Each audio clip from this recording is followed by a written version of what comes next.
live around a lot of white people. I won't say I live in a white neighborhood, because that'll sound like I gave up, Because I'm going to turn it, you understand? Like, I'm going to spin it, reverse gentrify it. But right now, it's just me and them, So I'm outnumbered. So I study white people, I watch them, because they watching me, you know what I mean? So we look back and forth at each other. It's a shorthand between a black audience or black comedy in general, and that's just being black. The shit that we have to deal with is so specific to our people that once I start speaking on it, you feel it viscerally. Whereas, white people are kind of just watching it. You know what I mean? They observe it. It's interesting to them, but they're not as connected to it. I think that's one of the biggest differences between audiences. If you got some material where you really talking about black struggle or just something that's specific to that, the people gonna feel you a little quicker. They need to laugh. Think about why the comedy club is important. We found a place we can just laugh away the pain.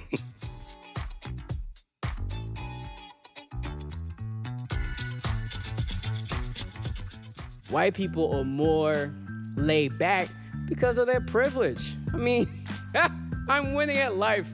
Do what you want, Negro. They don't give a fuck.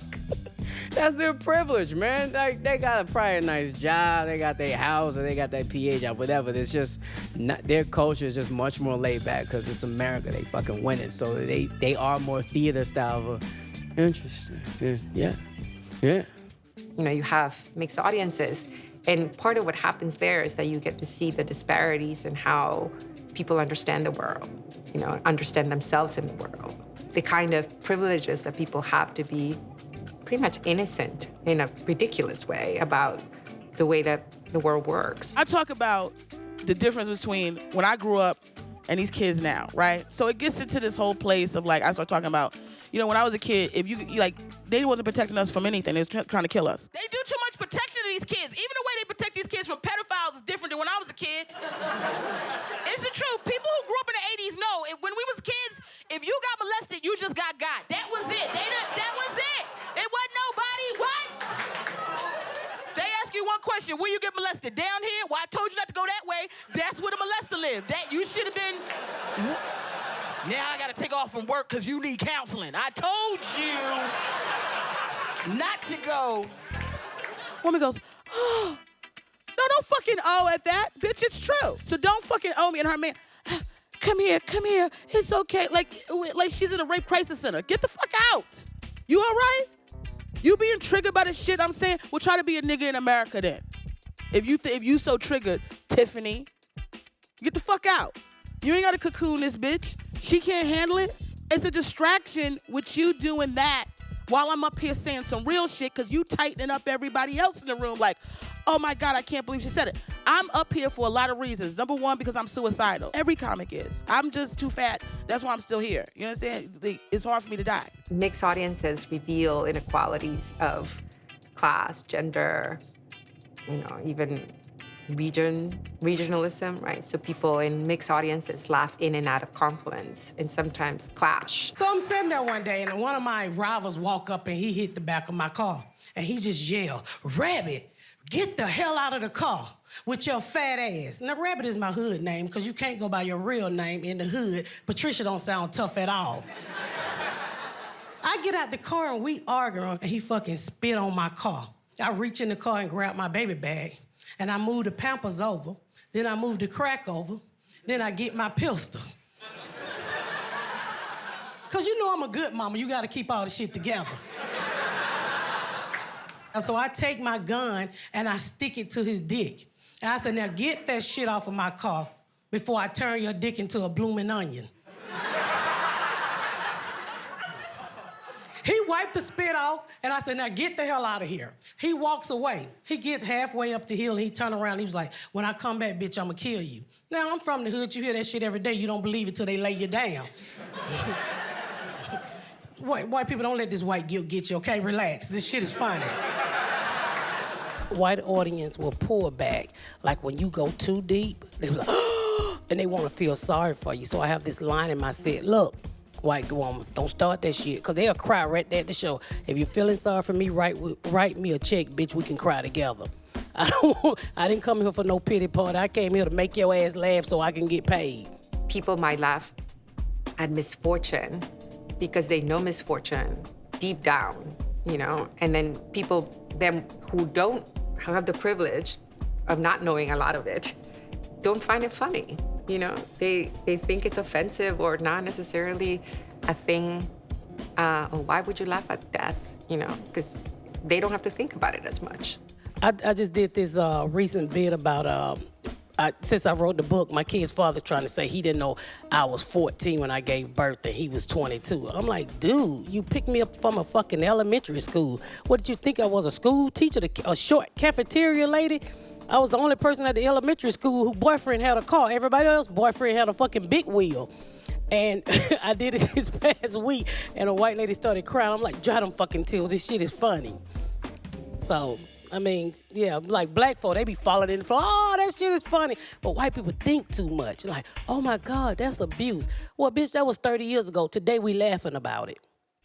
Black audience will kind of think about it like and process it, run it through the cycle of their own experience. White audiences will kind of look at me like, wow, this nigga is not smiling.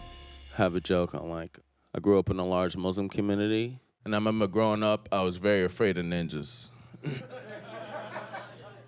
So the first time I saw a Muslim woman wearing a burqa, I was terrified. And I got older, I felt sad for them, because being a Muslim woman wearing a burqa controlled by your husband is sad, but looking like a ninja with no ninja skills is sadder. Literally, the only thing a Muslim woman wearing a burqa and a ninja have in common is in order to survive, they both need to be quiet. Yeah, I just write the jokes. I didn't make the world. See, people would hate that, though. You see, you can't say shit like that as a black comic. They're like, oh, man, you gotta be woke. Everyone's trying to be very woke, and they want to agree before they laugh, which kills every joke. I mean, like, you bring something up, and they're like, oh, I don't know where he's going here. It was a thing I liked, but I missed the time to laugh. How do you celebrate Black History Month, sir? You come to see comedy shows? Good call.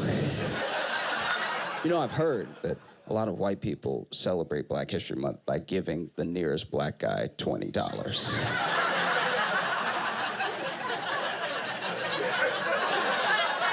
If that ain't the slickest shit I've ever seen in my life. Y'all can't see him. He went...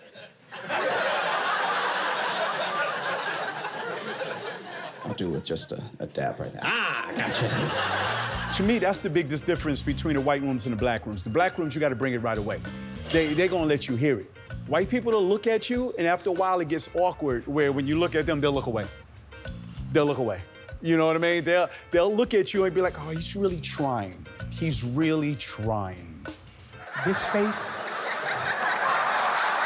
just look at her face. It's just like a stroke victim, just. It's just, can you imagine if I'm your man and I have to be with, like, I'm trying to disco dance to make your life better? I'm sorry, say that again? Go ahead. You have to make me laugh. No, don't even go, That's what I knew she was gonna say. That's the face she has. And that's what you deal with. That's what she has to add. You have to make me laugh. Who's gonna make your miserableness? That's not my job to pull your misery from inside your gut. I don't know what happened to you. I can't make the things you're still dealing with from when you were 6 come out in laughter. You know, mainstream is sort of like, you know, they'll be gracious if you don't do well. You go home and commit suicide. You don't die on stage. You go home and kill yourself. When you at mainstream rooms, that crowd's full, normally 75% white, and it mixed with Latinos, blacks, and whoever else, Asians. But those people, that crowd would allow you to work. They don't want the funny right away. They'll let you draw on a palette and paint a cloud. They'll let you paint the mountains in the back. When you're in the black rooms, you got to get right to the damn character. Who's the focus? You know what I mean? You know, I think the reason is because black people have so much shit going on in their life, they have to feel you. It's not so much what you say, is how you say it.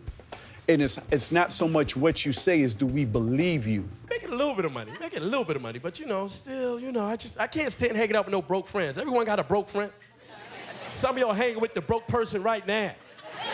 It's cool to be broke sometime, but not all the time. If you broke and you hanging with me, give me I'm broke notice. You ever have a friend that's broke and don't tell you they broke till they get to the club? He act like he don't know that they charging at the club.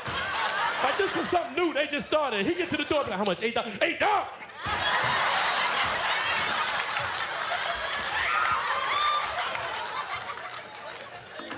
An all-black audience is far less polite, and an all-white audience is far less enthused. More often than not, a lot of black rooms aren't, you know, like traditional comedy clubs. It's like you playing at a bar. They might have came there because it was $5 margaritas. Ladies was free. And oh yeah, there's gonna be a comedy show. TV's on, the game is on, the bartender's hot, titties is out. They distracted, but the women is like, let's go. I worked all day today. I'm ready to motherfucking laugh, bitch. You ain't cute. Go. I want to ask you guys a question. You ever go see a horror movie that's like about a creepy kid? Like the kid is haunted, like little kid is possessed, little kid like that kid, like. Is it just me, or is that kid never black? Never. But here's the thing. I think I know why. Because a black mom would beat that out immediately. Like if that were me in my house being like, red rum, red rum, red rum. My mom'd be like, where was that bass during choir practice? You want to get up in front of people and act shame and you sing like that there. Like, I don't even think a black mom would be scared. Like, she come home, everything's floating all poltergeist style, and she's like, okay, so you can make everything float, but you can't clean that room? You can't clean that room. No, I'm gonna be in there in 5 minutes. We'll see who haunted, okay? Unless you kill in front of black people, you've never really killed in your life, because black people will stand up. Like, they'll actually stand up. They'll laugh so hard they leave.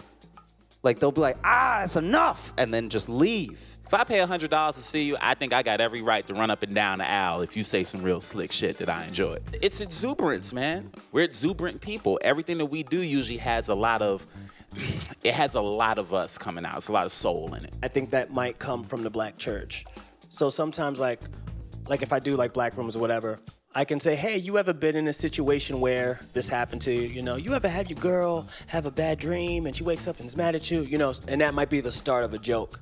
That same type of presentation, I think, comes from the black church. You ever been down and out? You ever had a bad night in your life and you wanted to have a good day? All you need is Jesus. And people respond.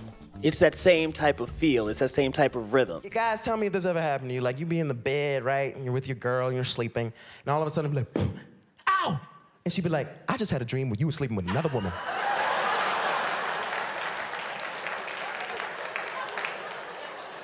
And you'd be like, so? She'd be like, explain yourself. How do I perform in front of certain audiences? Some audiences, I look out and I'm like, okay, this is my congregation. We going somewhere. Other audiences, I'm like, I am the odd man out, so I'm telling my story. Ride with me if you want to. When I first started, it was a situation where like, yeah, and even in the mainstream rooms, I was like, yeah, he could do black night, but can he do white night? White night pretty much was like mainstream night. And when I first started doing the white nights, I had a tough time because I thought that they were all looking at me as if I was a black comic. So all my jokes were like, black people, white people do something different. Black people do this, white people do that. Then one of my friends, a good friend of mine, Tony Willis, he told me, he said, Donnell, when you go on stage, guess what? Everyone knows you're black. So you don't necessarily have to wear your blackness on stage. Just be authentic, be original, and then people appreciate you. I gotta deal with my own family when I go back for Thanksgiving. Cause see, I'm vegan right now. I know, right? And there's nothing worse than messing with old black people's food. Cause I made a mistake of introducing my grandmother to quinoa. Yeah, she was like, what is this devil sand doing on my table? I think that's why I can work mainstream clubs is because I just speak on my experiences as being a woman. I talk about my grandmother, and I've had people come up to me from all over the country like, my grandmother was the same way. We have way more in common than we don't have in common, and that's what I love about comedy is I get to relate to people who see me being a tall black woman. Normally my hair is out, I'm 6'1" with an afro, and they're like, there's no way we can have anything in common. And then at the end of the show, they were like, you were my favorite. I remember like doing showcases. It was like for one of the festivals, and I got all these notes. And it was, to me, honestly, more like, oh, this is what, in your black comedy, this is how you could deliver that to white people. And that's what the notes felt like, you know what I mean? And I didn't want to feel like that again. I went back to like, this is what I know, this is what it is. I think all our stories are authentic. You know, I'm black, but I'm an American at the end of the day, you know what I mean? And we all from different places. So this is what I want to talk about. I've been trying to do like, you know, stuff because I'm back home just to feel it, but then you be like, no, maybe I shouldn't do that. Like I ended up getting on a bus. I feel like reminiscing one day. I'm like, you know, I'm gonna reminisce. I'm gonna ride the Jackson bus and just think about life. That reminiscing lasted 2 stops. I was reminiscing for 2 stops, and then I saw the high school kids get on, like, God damn. Oh, no, I did it again. No. It is about to happen. They don't give a damn. Well, these little 15, 16-year-olds, boy, they'll roast the shit out your ass. Like, they was having a freestyle battle on the bus, and I was the punchline. I didn't even know. I was in there rocking with their ass and shit. Like, you ain't shit. Like, dude right there. I'm like, what? Me? God damn, fam, why you do that? What you mean, me? You don't know my life. I'm doing good. I made a decision to be myself at one point. Like, yo, if I'm gonna lose, I'm gonna take an L doing Lil Rel than trying to be something else I'm not.